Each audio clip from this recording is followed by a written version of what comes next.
Hello, I'm Richard Chambers, Senior Internal Audit Advisor for Audit Board. Welcome to another in my video series, Agents of Change. Today, I'm joined by a colleague, an old friend that I've known for many, many years, Naohiro Mouri. Mouri-san brings a deep background in internal audit to his role, especially in the financial services industry. He's currently the Executive Vice President and Chief Auditor of AIG, where he's been in that role for a couple of years, serves there in Manhattan. Prior to that, he spent some time with MetLife, was also with the very well-renowned audit function over at JP Chase. As importantly as all of his experience in the internal audit industry or in the internal audit profession, Mouri also has been one who gave back to this profession, having served as the global chairman of the board of the Institute of Internal Auditors and in a number of other roles for IIA Global and IIA Japan. Mouri, welcome to our conversation. Thank you, Richard. It's good to see you again. It's good to see you too. Mouri, I recently authored a book, Agents of Change. And in that book, I took the position that internal auditors should seek to drive change in their organizations. And I define agents of change as those internal auditors who are catalysts for transformation that creates value within the organizations they serve.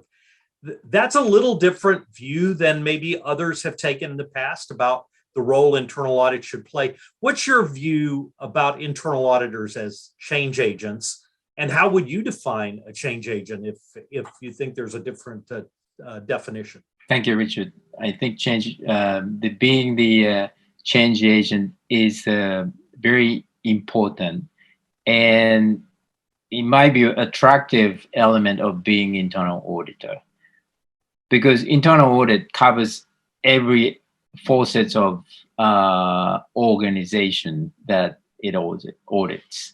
So clearly in AIG, one of the highest expectations that we have in internal audit is to stay with the business and then help them to transform, because AIG itself is transforming as a company. So clearly we have a very important role to play and to help business to transform itself. So for example, we spend 1/3 of the time looking at change reviews. Change reviews could potentially mean pre and post implementation of all the transformation, playing as a quality assurance role for the projects that they perform or they implement, which is very different from the regular audit role that we play. We also play part of steering committee, sitting there providing real-time insight and advice to the project management team so that they can remediate things as they go, rather than coming after the fact. Because by the time you find things, it's too late. The change has already been made. So we really have to make changes as they go along and while they're actually making change. And that's really helping us to propel our position in the organization. Same thing for audit. We're actually trying to automate audit testing so that it actually happens real time or near time with full population testing. We no longer test sample days. So I'm happy to achieve that we are actually able to achieve close to half of our testing with full population, which means that we find everything that we need that needs to be found. So, which actually gives huge benefit for us to help the business to find fraud, irregularities, errors, and based on the information that we have, we can even in some cases predict that could potentially happen in the future, which is forward-looking testing. So all of those things in my dictionary are part of the agent of change, which you referred to, which traditional audit shop has perhaps not been in the area. Perhaps they're not advanced enough, or perhaps they don't have enough capability of doing it. But this is something that I see very exciting in our industry. Yeah, you have been out on the lecture circuit, I know, talking about some of the innovations, some of the technology advancements that you've been driving there in the internal audit function at AIG. And as I point out in the book, before we have any real credibility in our organizations as agents of change, helping our companies and our enterprises improve, we have to start by improving internal audit. And you've been able to already articulate some of the things you've done there. I know I've heard you speak about, and you're one of the earliest adopters, I think, that at least from lecturers and presenters around robotics process automation in internal audit. Can you talk a little more about what you and your team have done around RPA, and what do you think the future looks like for that? Right. RPA is indeed a very important and integral part of audit testing. So I actually separate audit testing as a process, and then the rest of audit as more of a analytics processes. So when we talk about operations of audit, those are more grunt work that we spend time gathering data and really recalculating, or tying, and those testing process really takes much of time for auditors to do things, but those are not value-added process. The value-added process is really the analytics piece, and then looking at the inside trends, and then finding things through data, shifting through data, right? So gathering data, testing data, that's really the, I call that operational process, which can be automated, right? So extracting data directly from the source and creating algorithm to just run it through that. So that's all about RPA, and we call that automation light. Once you build the bots, then you have to maintain that, which actually takes equal amount of efforts when the underlying technologies continue to change, right? It's great for a stable organization that your underlying technology doesn't change, your data architecture doesn't change, then you create bots. And then it just keeps running self-sufficient and with very little change management.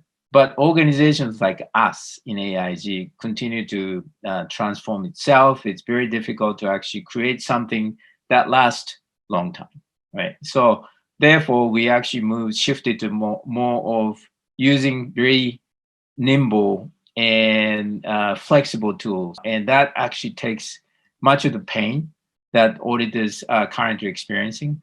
And that helps also, as long as you have the right access to the data and timely access, then you can do the real-time testing.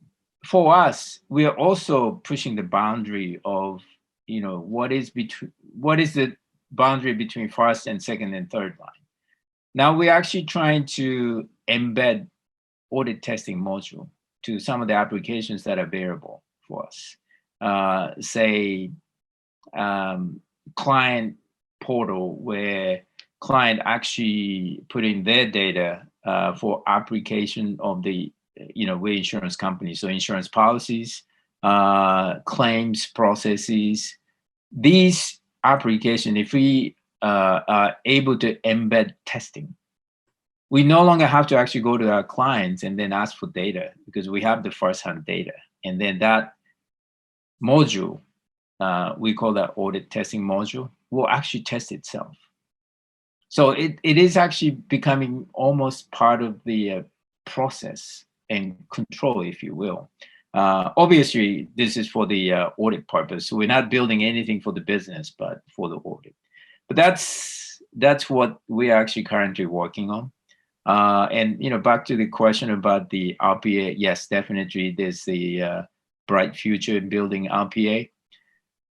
What it requires actually auditor is to behave slightly different than what it was before, because before RPA, before automation, auditors could just do walkthroughs, understand the control, and then take sample and testing. Now they have to have very deep understanding of what the business does, and then where the data lies, and then what exact instance of the application that they use, so that they can go to the source data and straight from there. And then what they actually want to test is another thing that they actually need to think about, which actually requires much deeper thought and understanding of the business, which actually helps us to be much better auditor. And those are the things that we find through the process in RPA. But definitely RPA is the future. Automation is the future for us. Yeah, I've been inspired by the progress that you and your team have made with it.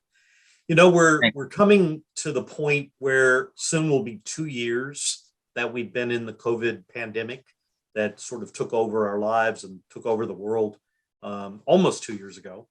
What role has technology played in getting you and your team through these events of the past 2 years? So without technology, without having the video conferencing capacity, having direct access to the data, we would not be able to perform any of the functions that we do. Now, clearly, technology still doesn't get us to looking over someone's shoulder when they're processing something, right? That only happens in person. So we are yet to get to that point. But other than that, majority of the things that we've been doing in internal auditing can be done through technology. And we've always wanted to do this. In fact, pre-COVID, I kept telling people, work from anywhere. You can work from, you don't have to be in office. You can work from home. You can work from Starbucks. You can work from library, as long as you have a secure access to data. And then the application that you use. It's happening now. And everyone actually recognized that it is with the benefit of actually having very good technology that we are able to do that. 10 years ago, we weren't able to do this because technology wasn't up to speed, and it costed us a lot. Now, the communication is so cheap, and it's almost like free access to all the information that we have. Yeah, good, great points. Great points. In the book, Agents of Change, just going back to that topic of being an agent of change, we to prepare that project, we went out and surveyed more than 600 CAEs from around the world and asked them, what are the characteristics that they believe an internal auditor needs to have to be an agent of change in the 21st century? And we boiled it down to 4 overarching characteristics: business acumen, a strategic mindset, being relationship-centric, and being innovative. So of those 4, business acumen, strategic mindset, relationship-centric, and innovative, are there others you would add beyond those? Yes, this is one thing, no surprises to anyone. Right. I mean, that's probably part of the relationship-centric. But I've seen so many auditors fail because they thought things were right to do, but they didn't actually talk to people before what they did. Right. And then that surprised people, and then that unfortunately had put them in a very difficult position for them. Right. So I always work with the team because we're part of the team of the management. Our job is really to help achieve management's objective, to enhance controls, to serve better for our customer. And as long as you actually maintain that objectives and clear goals, I think you'll be fine. So. Yeah, good points. And no surprises. It's so often a comment that I hear when I ask audit committee members and even CEOs, what are they looking for from internal audit? The most common thing I hear is no surprises. They don't like to see something happen that they didn't have any clue was a major risk. And it's a high expectation for internal audit, and one that's tough to live up to, but it is part of the landscape, and it's something we have to be effective at. And then the other thing, Richard, you always talk about the courage of being honest, right? Some of the things that we deal with are painful. People don't want to hear, but you really have to just be courageous enough just to put that in front of your CEO, your management team, and says, well, this is what I see. What do you think? Right. And then if you can't do that, I think people don't recognize you as the variable team of the member. So yeah, it's also an excellent point. Last question for you. If I ask you to pull out a crystal ball and look ahead, what are the major developments that you think over the next 10 years could happen with this profession, or maybe what would you like to see happen for the internal audit profession in the decade ahead? I can tell you what I'd like to do. What I'd like to see is really, as I said, just going back to my automation discussion, I actually want auditors to be more, we talked about the consulting, in the past in the institute, and, audit does the assurance and then consulting part, right? So I actually expect consulting activities to be a lot bigger.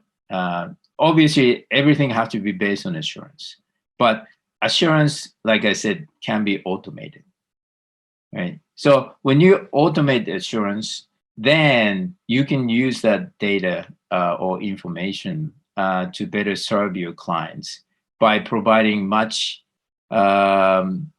accurate and timely insight and advice, and really help to create the environment where audit becomes part of the process.